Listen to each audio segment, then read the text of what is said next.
안녕하세요. 자기계발 및 마음건강 지킴이 LN입니다. 멘탈 스토리 7번째는 취약성의 덫입니다. 취약하다라고 하는 단어를 사전으로 좀 찾아보면 단단하지 못하고 약하다의 뜻입니다. 우리가 살아가면서 일부는 좀 단단하게 견뎌야 되는데 이거를 견디지 못해서 우리가 사회적인 상황이 되었든 사람이 되었든 그걸 자꾸 이제 회피할 수밖에 없는 이러한 아마 영역들이 있을 겁니다. 나는 과연 어떤 영역들이 그렇게 취약한가 한번 생각을 해보시면 어떨까 합니다.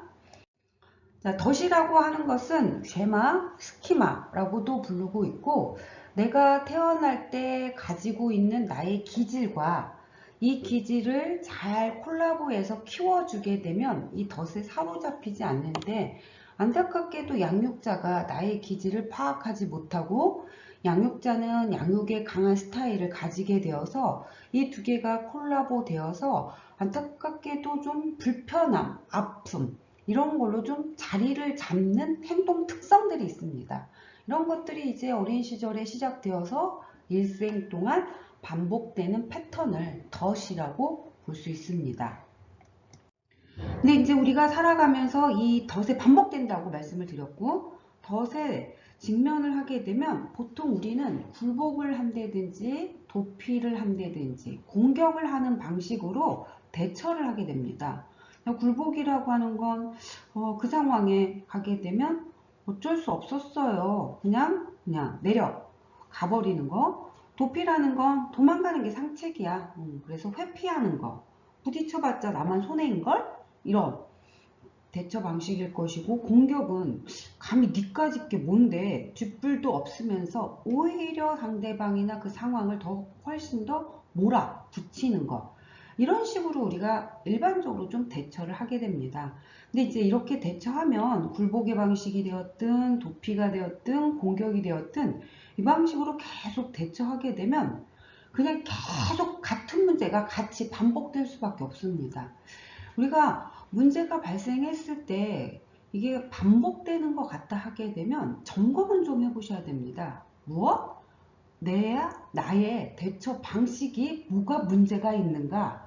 요거는 좀 점검을 해볼 필요가 있습니다. 그리고 이제 점검하는 과정 중에서 덫이라고 하는 건 혼자서 내가 벌려서 나오려고 발버둥을 치면 더 조여오게끔 되어 있습니다. 그래서 이 덫에서 벗어나는 것은 혼자서 하기보다는 누군가에게 좀 도움을 받는 방식이 필요하지 않을까 싶습니다.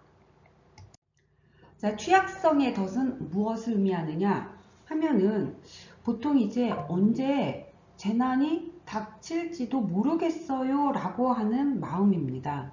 보통 사람들보다 내가 병에 더 걸리거나 아니면 나쁜 일이 나한테 더 많이 닥칠까봐 걱정을 좀 많이 하는 편이다. 혹은 내가 지금 살아가고 있는데 나의 삶에 있어서 경제적인 측면이 뭔가 문제가 발생할 거야. 그래서 나 거지가 되거나 아니면 내가 누군가한테 의존하면서 살아갈까봐 너무 걱정이 돼. 이러한 마인드를 갖고 있는 걸 우리가 취약성의 덫이라고 볼 수 있습니다. 취약성의 덫은 기본적으로 불안과 두려움이라고 하는 걸 기반을 하고 있습니다. 그래서 늘 불안한 거야. 늘 두려운 거야. 그래서 이 불안과 두려움이 기반을 하고 있다는 건 일반 사람들에 비해서 물론 사람들의 삶에 있어서는 위험한 요인들은 굉장히 많아. 환경적인, 자연적인, 사고적인 어떤 위험들, 그 병 같은 것도 있을 수 있을 것이고, 이런 위험 요인은 굉장히 많이 있는데, 그거를 일반 사람들에 비해서 좀 더 크게 인식을 하게 됩니다.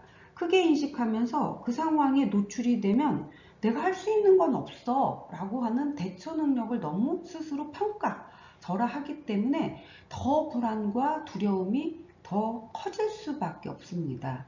특히 이제 건강과 질병, 위험, 가난, 그리고 내가 살아가면서 내 스스로 조절하거나 통제 능력을 잃어버리는 거 이런 것과 조금 관련이 되어 있다라고 말씀을 드리겠습니다. MMPI라고 하는 다면적 인성검사라고 하는 측정 도구가 있습니다. 보통 우리가 이제 MBTI는 성격의 유형을 찾아내는 척도라면 MMPI는 내 성격이 건강한가, 건강하지 못한가, 그러니까 정상인가, 비정상인가, 그것들을 좀 구분하는 척도입니다. 자, 근데 이 MMPI에서 다루고 있는 임상 척도 중에 하나가 HS라고 하는 척도가 있고, HS는 우리나라 말로 표현하면 건강 염려증입니다. 그러니까 신체적인 건강에 대해서 너무 집착을 하고 질병에 늘 노출될까봐 좀 공포스러움을 가지고 있으면서 신체적인 염려가 너무 크거나 혹은 이제 전환장애라든지 만성 통증 환자한테서 HS가 좀 높게 나타납니다. 그리고 발달 단계를 놓고 봤을 때 노인에게 조금 높게 나타납니다. HS가. 그럴 수밖에 없지. 이제 내가 많이 노화를 했고 그래서 건강도 예전과 같지 않고 병에도 노출될 가능성이 있으니까 성인 후기에 노인 발달 단계에서는 HS가 높게 나올 수 있습니다. 그런데 이제 이게 노인이 아닌 청년기, 성인기, 중년기 때 이게 좀 높게 나타난다라고 하면은 아마도 이제 이 취약성의 덫이지 않을까 싶습니다. 특히 이제 위험이라고 하는 부분, 우리가 살아가면서 사고는 늘 발생할 수밖에 없습니다. 그래서 이제 이 사고가 발생하고 있는 세상이 안전하지 못하니까 늘 조심해야 돼. 그래서 늘 주변을 살피고 가급적이면 밖에 나가지 마. 이런 것들과 관련되어 있는 덫이 바로 이제 취약성의 덫입니다. 이들은 이 안에 만약 그렇게 되면 어쩌지? 라고 하는 이 사고방식이 크게 가지고 있기 때문에 불안, 두려움으로 인해서 많은 활동들을 통제합니다. 통제한다라는 게 활동을 좀 제한한다라는 거. 그래서 사람을 만나는 것이라든지 어느 공간을 간다든지 했을 때 생활의 전반적인 영역들을 제한할 수밖에 없습니다. 이렇게 취약성의 덫에 노출이 된 사람들을 좀 들여다보면 어린 시절에 양육자가 너무 과보를 했거나 아니면 특정 위험에 대해서 너무 많은, 자주 빈번하게 경고를 했던 그러한 환경에서 자라게 되면 이 취약성의 덫이 좀 강하게 나타나는 것 같습니다. 그런데 이제 부모가 너무 위험에 대한 경고가 크게 인식을 해서 세상은 안전하지 못하다라고 하는 덫을 가지게 되면 자연스럽게 자녀한테도 이 덫을 대물림하게 됩니다. 그래서 자녀한테 세상은 안전하지 못해, 늘 조심해야 돼, 가급적인 밖에 나돌아다니지 마, 이런 피드백을 너무 많이 받고 자라니까 부모의 취약성의 덫이 그대로 자녀의 취약성의 덫으로 연결되는 경우도 발생할 수가 있습니다.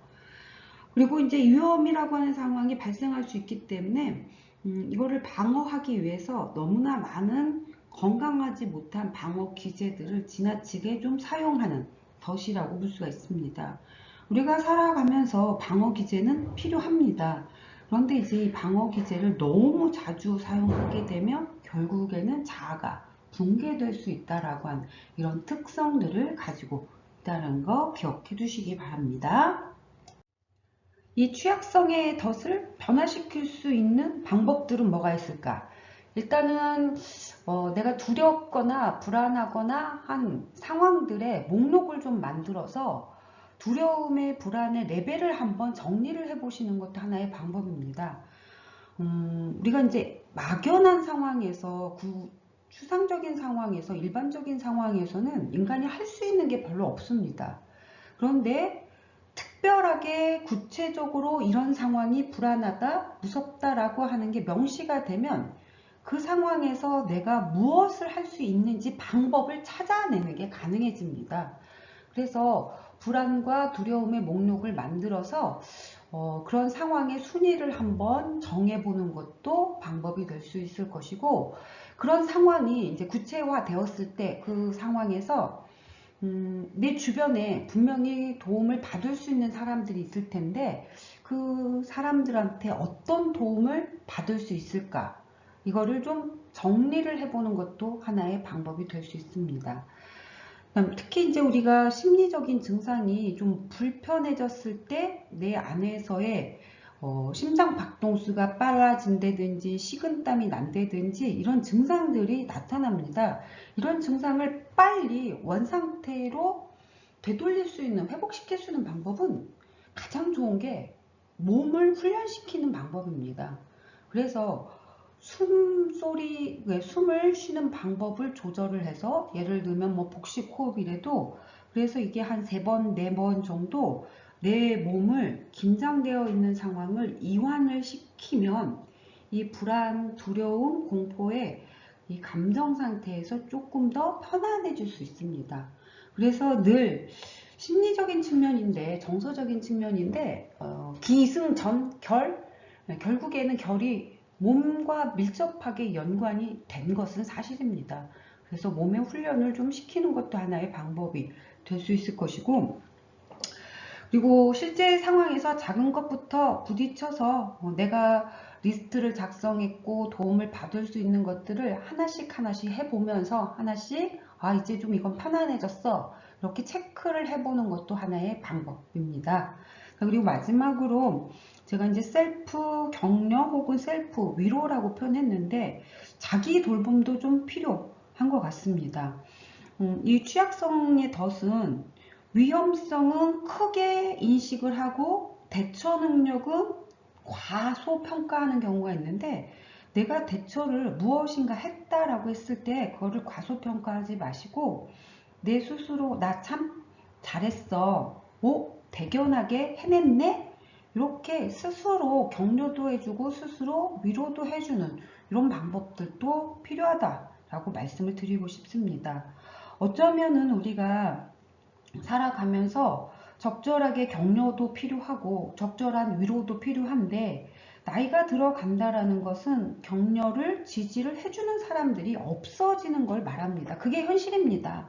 어렸을 때는 조금만 잘해도 조금만 못해도 격려와 위로가 막 들어왔지만, 나이가 들수록 격려와 위로, 지지를 해주는 사람이 없는 게 현실이니까 남한테 그거를 기대하고 남한테 그걸 요구하지 마시고 내 스스로 나에게 자꾸 위로도 해주시고 쓰담쓰담도 해주시고 토닥토닥도 해주시면서 자기 돌봄의 방법도 하나의 나의 취약성의 덫을 변화시킬 수 있을 것입니다. 멘탈은 지속되겠습니다.